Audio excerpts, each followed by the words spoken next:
Hello, everyone. My name is Shreya. I'm the co-director of education along with Gavin at Hack for Impact UMD this semester.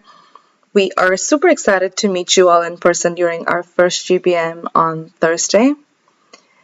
And hopefully you all show up to the Friday bowling event as well. Okay, let's get started. As we promised, here is the video that will guide you through the setup process. This is a bit redundant with the email that we sent you earlier this week.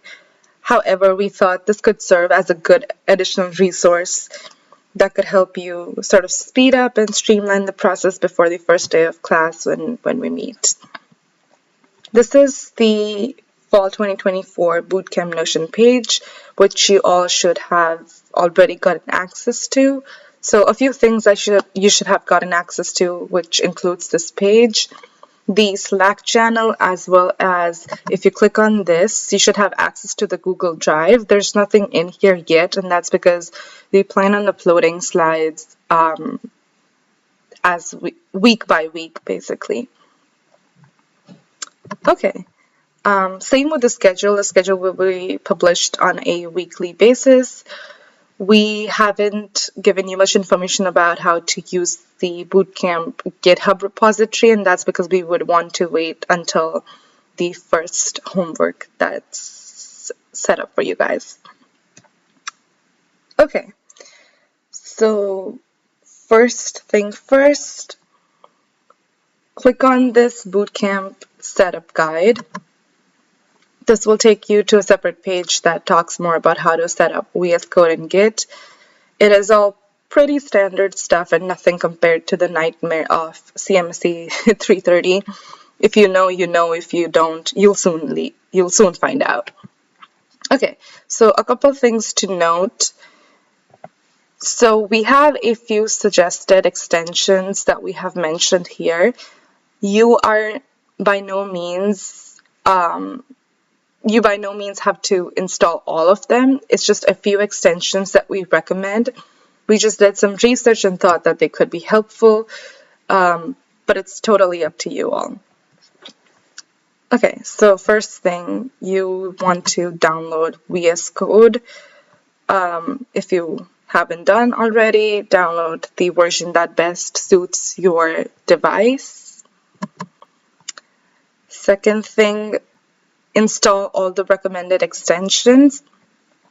And lastly, we recommend you to turn on the autosave functionality in VS Code. It's just easier so you don't have to remember to save a file every time.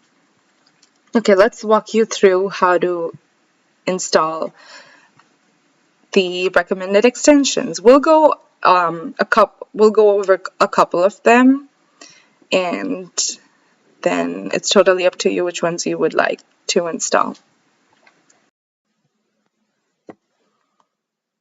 Okay, so let's say the first extension that you want to download is Auto Rename Tag.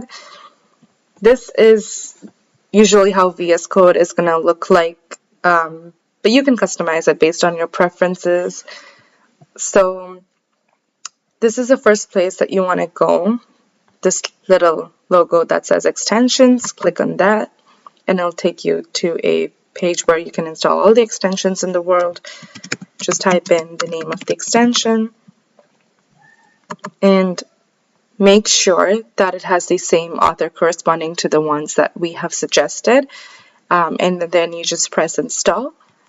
Let's show you another one which is prettier. Again, the same thing, make sure that it's the same author, and then you just press install, and it should be installed for you. It is pretty standard, and like we said, you don't have to install all of the extensions. It's really up to you guys. There's a few that we would highly recommend, which are Prettier, Auto Rename Tag, and ESLint, but the rest is totally up to you. Okay, the next thing is, if you do not already have an account with GitHub, then you have two options to sign up just for a normal one, or you can get extra perks for being a student and install the student version. I'm not gonna do that because I already have this, but it is pretty standard and you should be able to figure it out. And if not, we're always open to questions and helping you whenever.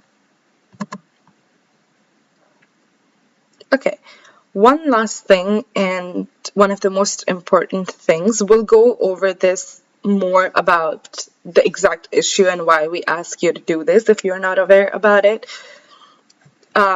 But if you are a Mac user, then we ask you that you do take some additional steps by clicking on this link.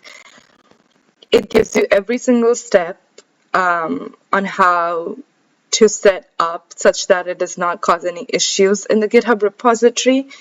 You will not have to do anything related to it right now, as of now, because you are not pushing anything into the repository or you haven't even created a project or any kind of files. But we would just like you to take a look at it and ask any questions about it if you have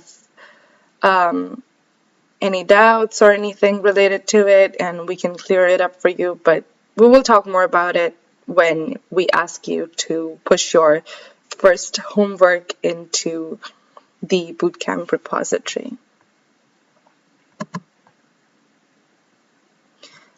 Okay, and that was the last of it. Like I said, pretty standard stuff, and please feel free to ask us with any sort of things that you have questions about. We're here to help. There's no such thing as stupid questions. We're all students, so please don't feel intimidated to ask anything. And see you all soon. Thank you.